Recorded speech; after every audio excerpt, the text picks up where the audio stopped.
Good morning and welcome to the first ever session of the State of the Internet. My name is Archana Kesavan and I'm joined by my co-host Angelique Medina. Hello, everybody. And together we are going to take you to today's session, but we're also co-hosts of the Internet Report, a weekly podcast where we cover what's working, what's breaking on the internet. And before we get into today's session, walk you through the agenda, a little bit on housekeeping. With respect to that, you're going to be able to, chat your Q&A. We're going to have 15 minutes dedicated Q&A at the very end. So drop your questions. You can either tweet us at ThousandEyes, or you can post on LinkedIn events. Or if you're, watching from LinkedIn, you can submit the Q&As through the wall as well or directly on the broadcast.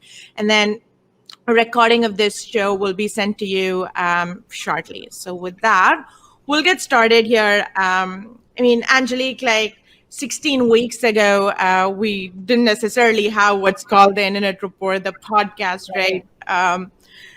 It's been quite the ride. I mean, when we started, it was really because we were getting a lot of inbound questions about what we were seeing, given that we have a pretty broad perspective or vantage point from which we can view a lot of internet infrastructures. Like, folks were asking us, like, how is the internet holding up? Is it performing?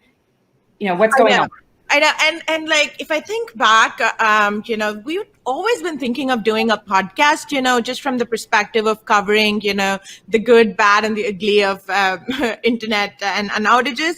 But until COVID and the work from home mandate actually kicked in and this, spotlight on the internet went up, and we didn't necessarily get to actually doing this weekly podcast.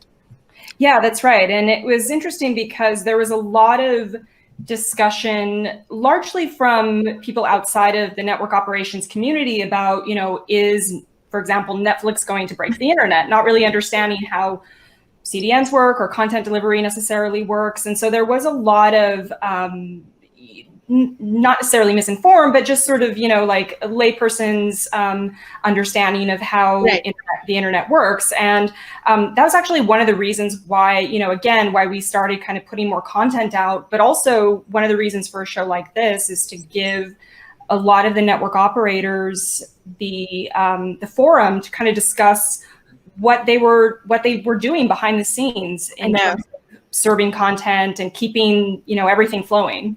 No, it's funny you mentioned that because I remember talking to, some of our customers and kind of asking, like, how are you guys? Like, do you have any place where you can go in and meet up with other, enterprise folks and kind of discuss what's happening? Do providers meet up? And, other than the NOGs, like the NANOG or the regional NOGs, they really didn't have a forum, right? So one thing that we're thinking of like doing, and the reason behind this event is also like being able to create that, place where you can come in and discuss ideas and also learn from, how other providers and the internet infrastructure providers are, handling critical issues, right?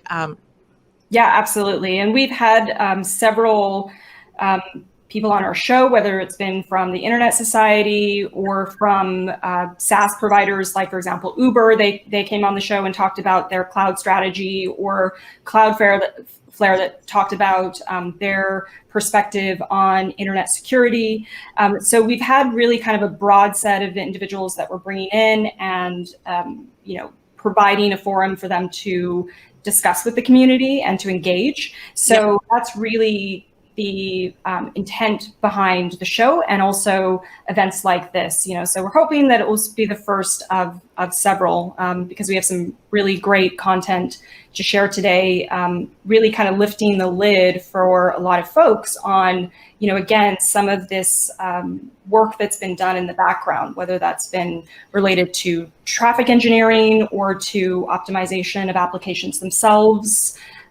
So that's going to be really interesting for folks to see.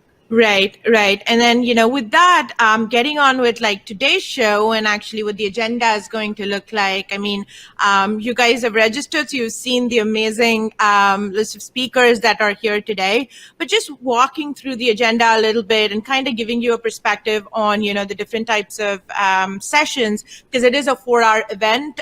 So if you can't like stay for the entire time, you can always come back in for specific sessions that you're interested in, right?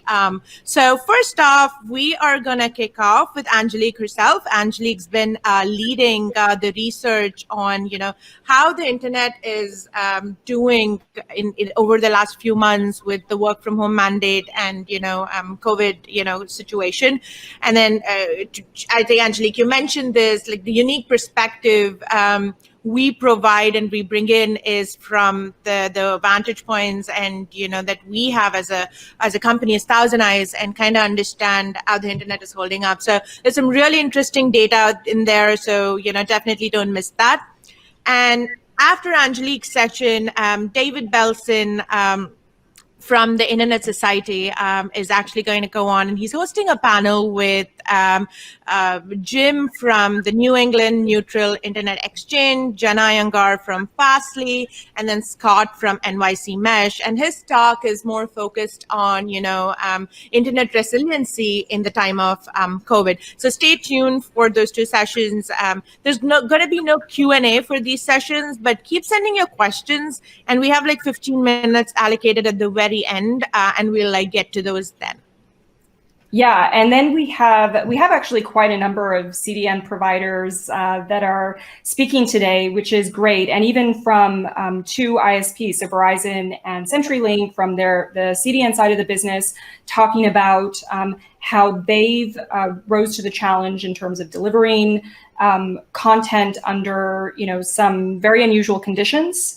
Some of these challenges have been technical. Some of these challenges have been more relational in terms of dealing with policymakers. So that's going to be really interesting. So again, we have Bill Wanutka from CenturyLink, who runs the CDN side of their business. And he's going to be talking about game delivery. And then we have Marcel Flores from Verizon, who's going to be discussing traffic engineering, and specifically around BGP Anycast, which is a difficult thing to do even under normal conditions. But certainly when you throw in kind of just more volatility in terms of traffic volumes and traffic patterns, and then it just becomes exponentially more challenging. So he's going to talk a little bit about how they dealt with that. So that's really interesting. And then we have Akamai. Yeah, we have Roger Barranco, who's the VP of Global Security Operations from Akamai, coming in. And it's I was talking to Roger earlier, and his presentation is really interesting, right? Because when we think about like COVID and is the internet holding up, we're pretty much thinking about it from the perspective of is anything breaking and how is performance, right? But Roger's going to talk about this other perspective in terms of vulnerabilities and DDoS attacks on the internet, right? I mean, and we know that the internet is like by default, based on inherent trust, and there's a lot of compromising events that can happen. So he's going to take that lens of how has security, how does that look on the internet during COVID? And after Roger, we have Jeff from Apnic. Yeah, Jeff is Jeff is always, for those of you who are familiar with him, he's chief scientist at Apnic. Really great speaker and always has an interesting perspective to share. And regardless, of what that perspective is, it's always, very thought-provoking. So we're excited to hear him discuss the evolution of protocols. So he's going to talk about kind of more, providing a little bit of a timeline in terms of how they've evolved and who is really driving the future of the internet, if you will. So that's going to be a great talk to close us out. Yeah, I can't wait to hear Jeff talk and his analogies that's going to follow in that session. So that's going to be really interesting. All right. with that, and then we're going to end it with a 15-minute Q&A, like I said, and just the first two sessions, Angelique's and David Belson's session, we will skip the Q&A, so keep them coming. The other sessions, if we have time, after the speakers finish, we'll try to take a question or two, but if not, the last 15 minutes is just dedicated to answering your questions, so please keep them coming throughout the show.